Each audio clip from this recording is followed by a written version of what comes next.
এই দেশের মালিক কারা? জনগণ। বিএনপি সরকার সেই জনগণের ভাগ্যের পরিবর্তন করতে চায় জনগণকে সাথে নিয়ে।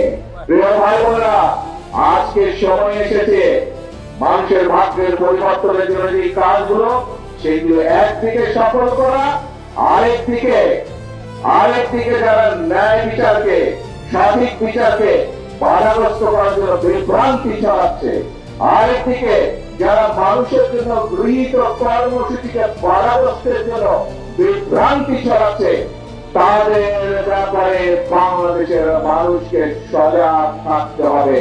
পারবেন আপনারা সজাগ থাকতে? আমাদের সকলকে সজাগ থাকতে হবে। মনে রাখতে হবে এই দেশের মালিক জনগণ।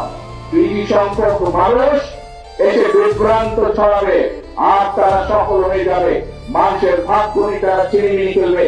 এই কাজ আর হতে দেওয়া যাবে না।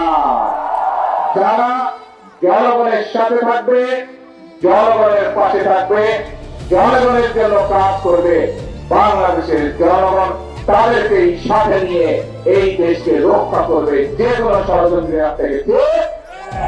এবং সেজন্যই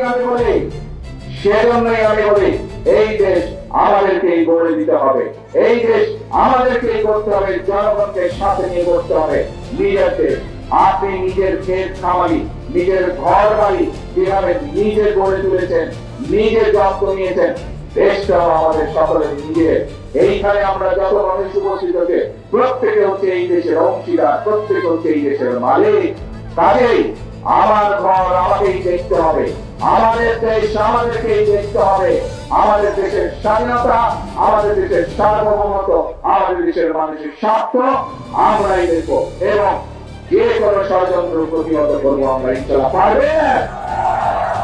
আসুন তাহলে আজ থেকে আমাদেরকে সতর্ক থাকতে হবে যে যারা বিভ্রান্তি ছড়ানোর চেষ্টা করছে, যারা আইনের শাসনকে প্রতিষ্ঠিত হওয়ার জন্য বাধাগ্রস্ত করছে, যারা মানুষকে বিভ্রান্ত করার চেষ্টা করছে, তাদের বিরুদ্ধে আজকে আমরা সজাগ থাকবো, তাদের বিরুদ্ধে আমরা সতর্ক থাকবো।